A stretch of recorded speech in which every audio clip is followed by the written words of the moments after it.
अस्सलाम वालेकुम।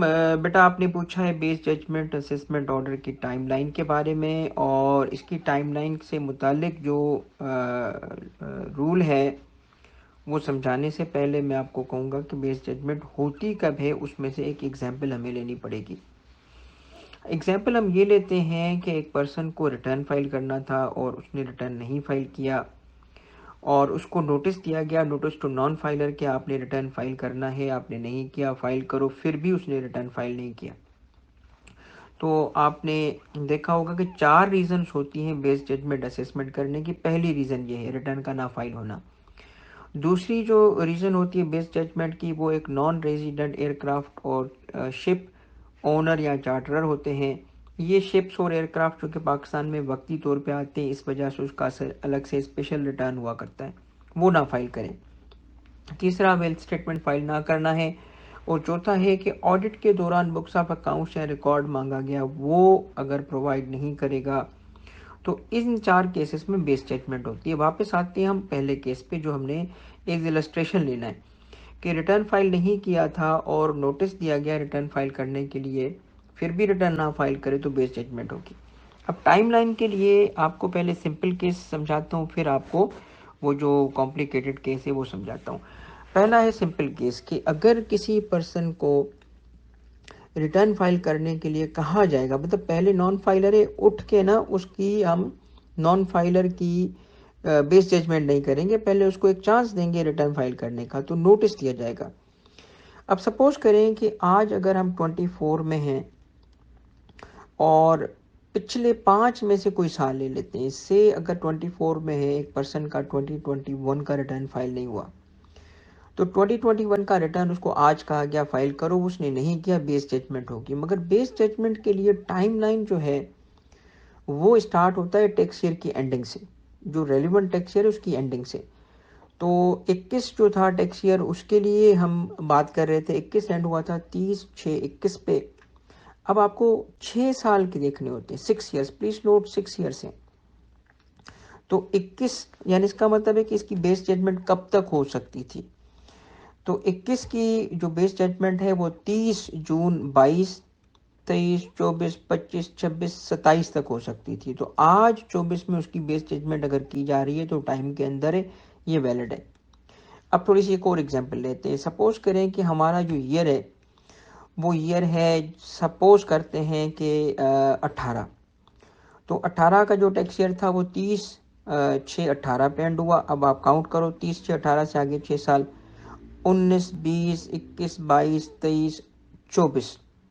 तो 30/6/24 तक इसकी बेस जजमेंट हो सकती है। मगर अगर आप थोड़ा पीछे जाएंगे, 17 अब नहीं हो सकेगी, ठीक है, क्योंकि वो इसके 6 साल गुजर गए।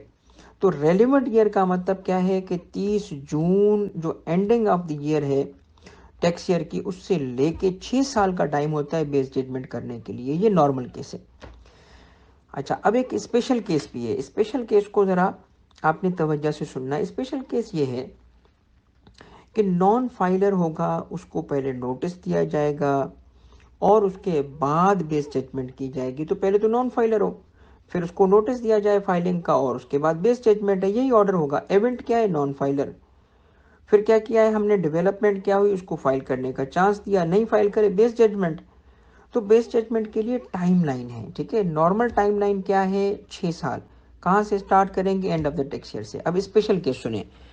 स्पेशल केस ये है कि अगर किसी पर्सन ने पिछले 5 साल में से एक भी ईयर का रिटर्न ना फाइल किया, अब इस केस में क्या करेंगे? इस केस में ना सिर्फ पिछले 5 साल बल्कि पिछले 10 साल का दरवाज़ा खुल जाएगा।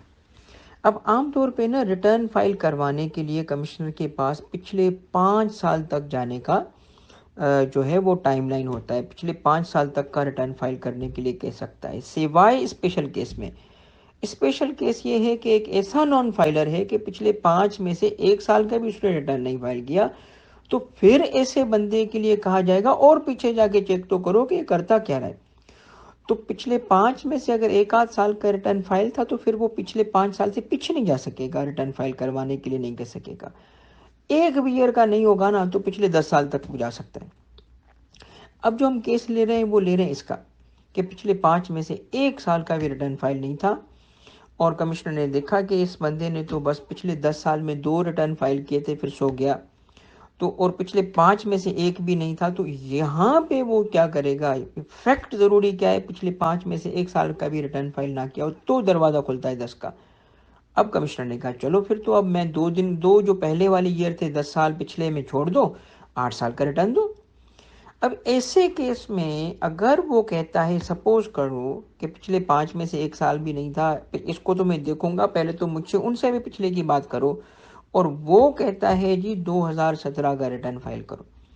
अब 17 का कब कह सकता है, जब आपका 23, आपका 22, 21, 20 और 19 एक रिटर्न भी आपने फाइल नहीं किया, तो अब वो आपको पीछे के लिए भी जा सकता है, अब 17 का भी पूछ सकता है। तो ऐसे केस में टाइमलाइन जो है ना वो 6 साल वाली नहीं है कि रेलिवेंट ईयर से 6 साल काउंट करो, नहीं। ऐसे केस में जब नोटिस दिया जाएगा ना उसको रिटर्न फाइल करने का, उससे आगे के 2 साल मिलेंगे। अब हम 6 साल नहीं देखेंगे कि कितना टाइम, वो 6 तो हो ही गए ना उसको।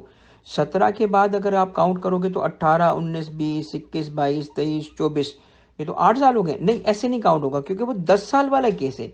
अब बेस जजमेंट के लिए टाइम क्या होगा, नोटिस दिया गया ना उसको आज कि भाईजान ये जो तुम 5 साल के लिए एक भी रिटर्न नहीं फाइल कर रहे, अब तो तुम पिछले 10 साल के फाइल करोगे, तो दो जरा पिछले 10 साल के।